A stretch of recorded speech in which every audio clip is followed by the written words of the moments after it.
যেখানে কারো নবী নূরের তৈরি আর কারো নবী মাটির তৈরি, এমন পরিস্থিতিতে বক্তব্য কোন সাবজেক্টে হবে এটা নির্ধারণ করা কঠিন। যেখানে শ্রোতাদের নবী কারো মাটির কারো নূরের, এবং দুইজনের নামই মুহাম্মদ সাল্লাল্লাহু আলাইহি ওয়াসাল্লাম।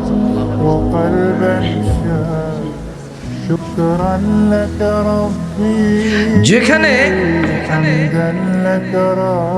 মসজিদের সভাপতি ঘুষখোর হইতে পারে,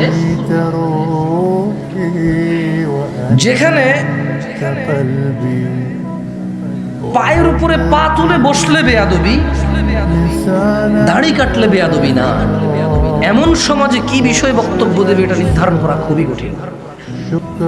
যেই সমাজে দিন প্রচারক তথা ইউটিউবার এবং ফেসবুকার এদের মতো ঈশান নামাজি পড়ে না, সে ওয়াজ রেকর্ডিং করে প্রতিদিন,